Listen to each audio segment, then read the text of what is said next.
ચોક્કસથી સોનલબેન, આપનું શું કહેવું છે કે જો આ પ્રકારની અત્યારે વ્યવસ્થા છે, સમાજમાં જે પ્રકારની ઘટનાઓ બની રહી છે તેને ઓછી કરવા માટે એક પ્રયાસના ભાગરૂપે શું કરી શકાય? હું એમ કહીશ પૂનમ કે જે આ ઘટના બની છે, મેં પહેલા પણ કીધું કે દરેક જગ્યાએ એમને જે વાત કરી એમનાથી હું ખરેખર માફ કરશો પણ હું અસંમત છું તમારી સાથે, કારણ કે તમે જે કીધું કે પતિ મારામારી કરતો હોય અથવા તો પતિ દારૂ પીતો હોય અથવા તો સાસુની કચકચ હોય, દરેક દીકરીઓને હું તમારા માધ્યમથી 100% એ વસ્તુ 100% કહીશ કે આપણી ફરજ આવે છે, જેટલા જ આપણા મા બાપ ઇમ્પોર્ટન્ટ છે એટલા જ આપણા સાસુ સસરા ઇમ્પોર્ટન્ટ છે. આપણે જ અગર સારી રીતે વર્તીશું, એમને અગર આપણે જ એવો અહેસાસ કરાવી દઈશું કે આપણે વહુ નથી, આપણે જ દીકરી છે, તો સામેવાળા વ્યક્તિ પણ બદલાય છે. આપણે એ જ પૂર્વધારણા, જેવી રીતે પહેલાવાળા સામેવાળા જે દીકરીના હોય છે એ લોકો પૂર્વ ધારણા રાખીને બેઠા હોય છે કે વહુ આવે છે, દીકરી નથી, અને આપણે જયારે એન્ટ્રી મારીએ ત્યારે આપણે એવું કહીએ છીએ આપણે વહુ છીએ. આપણે એ જ આપણે આ વસ્તુ જે માનસિકતા છે એમાંથી જ્યાં સુધી બહાર નહીં આવીએ ને ત્યાં સુધી આ બદલાવાની નથી. બીજી વાત રહી વૃદ્ધોની રિસ્પેક્ટની, સાસુ સસરાની, એલ્ડરની રિસ્પેક્ટની, તો આપણી ભણેલી ગણેલી પેઢીમાં પણ અત્યારે જોવો છો તો આવા બધા કિસ્સા જોવામાં નથી મળતા, કારણ કે ક્યાંક ને ક્યાંક નથી બનતું, નથી ફાવતું, અલગ રહેવું છે, પણ એની પર આર્ગ્યુમેન્ટ્સ નથી કે મારામારી નથી. એટલે જ્યાં એજ્યુકેટેડ છે, જ્યાં શિક્ષણનું સ્તર ઊંચું છે, ત્યાં આવા બધા કિસ્સાઓ નથી બનતા. આ એક કિસ્સો અપવાદરૂપ, આવા ઘણા બધા પણ બહુ અપવાદરૂપ હશે, એની કોઈ સંખ્યા બહુ મોટી નથી કે જેનીથી સોસાયટીમાં બધી જ વહુઓ આવી હોય છે. આપણી જે ભારતીય વ્યવસ્થા છે એ પણ છે કે એજ્યુકેટેડ વહુમાં આ પ્રમાણ ઓછું જોવા મળી રહ્યું છે. અત્યારના જે આપણે કિસ્સાઓ જોયા છે મોટે ભાગે કોઈ નાના સિટીના, નાના ટાઉનના, ગામડાઓના સામે આવ્યા છે, એ પણ આપણે જોયું.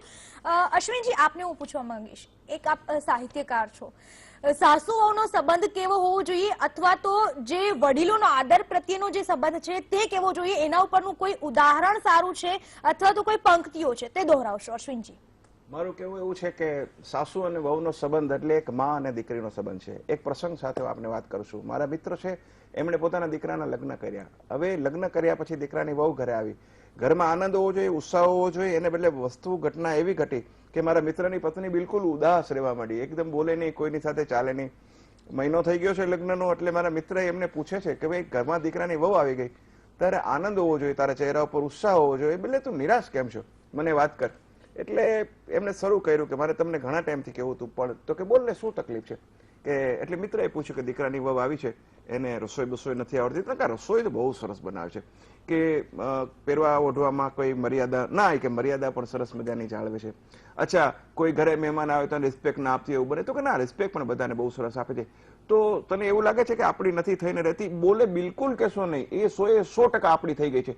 તો પછી તને વાંધો ક્યાં છે? પછી એક સ્ત્રી માનસ, એક સાસુ એ શરૂ થઈ કે વાંધો એક જ છે. શું કે 25 વર્ષ સુધી મારો દીકરો સવારના ઉઠતો હતો ત્યારથી એમ કહેતો હતો, મમ્મી મારી ચા મૂક, મમ્મી મારું બ્રશ ક્યાં છે, મમ્મી મારો ટુવાલ ક્યાં છે, મમ્મી મારી ગાડીની ચાવી ક્યાં છે, મમ્મી મારી બેગ ક્યાં છે. 25 વર્ષથી મારો દીકરો મમ્મી મમ્મી કરતો હતો. આ 1 મહિનાથી પેલી આવી છે અને પ્રીતિ પ્રીતિ પ્રીતિ કરવા માંડ્યો છે, તો મને થાય નહીં.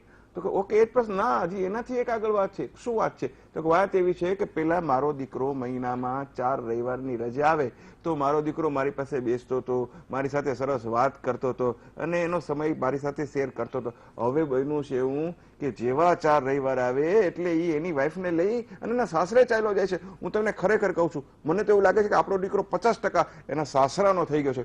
ત્યારે મારા મિત્રએ બહુ સારી વાત કરી કે પારકી દીકરી જો 100% આપણી થઈ જતી હોય તો આપણો દીકરો 50% એના સાસરાનો થાય તો આપણે ખુશી થવું જોઈએ, રાજી થવું જોઈએ. કહેવાનો અર્થ એ છે કે જો સાસુ પોતાનો પોઝિટિવ નેચર છોડે અને વહુ છે એ સાસુની માલિકો જો માનું દર્શન કરે, એનો એક જ તમને દાખલો આપું. દાખલા તરીકે કે ઘરે દીકરીને એની માં ખીજાય તો એ એને ગુસ્સો નથી કરતી, કારણ કે આ મારી માં છે. તો એવી રીતે કોઈક વાર ભૂલ થાય તો સાસુ ખીજાય તો વહુને વિનંતી કરું છું કે આ તમારી માં છે, જે દ્રષ્ટિ મામાં કેળવો છો એ દ્રષ્ટિ સાસુમાં કેળવો. જી ચોક્કસ. એટલે કે જો સંબંધોની દિશા અલગ નજરથી જોવામાં આવે તો નજરિયો બદલાઈ શકે છે, અને જો નજરિયો બદલવામાં આવે તો સંબંધ પણ મીઠા મધ જેવા બની શકે છે. આ વિશે આપણે ચર્ચા કરીએ એક બ્રેક બાદ.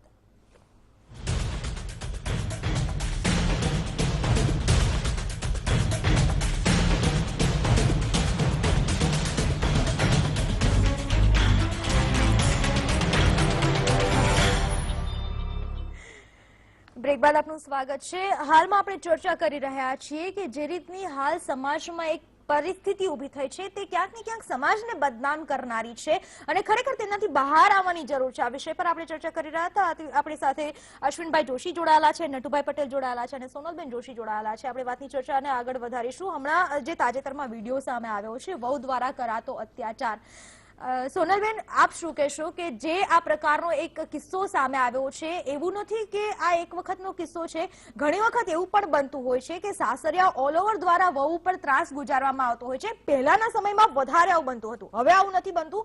પહેલાના સમયમાં આવું બનતું હતું અને એ જ મેન્ટાલિટી અત્યારે પણ વણાયેલી છે કે વહુ જ્યારે ઘરમાં આવે છે તો કદાચ આપણી ઉપર એવો જુલમ ગુજારવામાં આવતો હશે. તો એટલે એ જ મેન્ટાલિટીથી વહુ પણ કદાચ એ રીતના રહેવા માંડી છે કે જેના કારણે ભૂતકાળમાં જે વહુઓ સાથે બન્યું છે એવું પોતાની સાથે ના બને. શું કહેશો, આ મેન્ટાલિટી કેટલી જવાબદાર?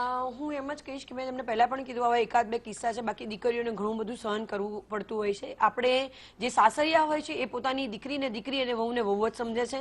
જ્યારે બધું છોડીને તમારા ઘરે આવે છે પણ એને એડજસ્ટ કરવાનું હોય છે ત્યારે તમે નથી થતા. દરેક વસ્તુની અંદર તું આમ નથી કરતી, તારી રસોઈ અમારા ઘર સાથે મેચ નથી થતી, તું સવારે આટલા વાગે ઉઠે છે તને ખબર નથી પડતી, તું આમ કેમ પહેરે છે. દરેક દીકરી નવા એટમોસ્ફિયરમાં આવે છે અને સમય તો આપો, એકાદ મહિનો એને એડજસ્ટ થવાનો સમય આપો. તમારા ખાવા સાથે, તમારા રહેવા સાથે, તમારા સાથે એ પોતે બિલકુલ કોઓપરેટ થવા તૈયાર હોય, પણ તમે શરૂઆતના પહેલા જ દિવસથી મીણા માણવાના શરૂ કરી દીધા હોય કે આ ના થાય, આ ના થાય. તમે જો શરૂઆત કરશો, હું બધા વૃદ્ધોના હાથ જોડીને અપીલ કરું છું કે તમે પોતે પણ ઇનિશિયેટિવ લો. મારી બધી દીકરીઓને હું કહીશ કે તમે પણ જ્યારે પણ કોઈ નાનું બંદૂક હોય ત્યારે કહીને કહો કે મમ્મી તમે આવું ના બોલશો. પોતાની સાસુને જ્યારે તમે મમ્મી બોલો ત્યારે અંતરથી, જેમ તમારા મમ્મી પપ્પાને મમ્મી બોલાવો છો એમ બોલો કે તમે આવું કરો છો, મને નથી ગમતું, તમે સમજો. જ્યારે વર્કિંગ વુમનનો ઇસ્યુ આવે છે ત્યારે બહુ મોટો ઇસ્યુ હોય છે. દીકરીઓને સેલેરી બધી સાસરિયાવાળા લઈ લેતા હોય છે. છોકરીને પેટ્રોલ પુરાવવું હોય અથવા તો એને બસમાં જવાના પૈસા પણ માંગવા પડતા હોય છે. એટલે એવું નથી. આ બેનની જે કર્યું એ બહુ જ ખરાબ કર્યું છે. બાકી વહુઓ ઉપર ત્રાસ અત્યારે હાલ પણ જે પણ ડોમેસ્ટિક વાયલન્સના કેસીસ છે એમાં બી સારા ઘરના લોકો જે મેન્ટલી ટોર્ચરિંગ કરે છે એ બહુ જ છે. જી ચોક્કસ. આ ઉપરાંત ઘણી વખત એવું પણ બનતું હોય છે કે પ્રેમ દ્વારા પણ નફરતને જીતી શકતા હોય છે. એ કઈ રીતે વાત કરીશું બ્રેક બાદ.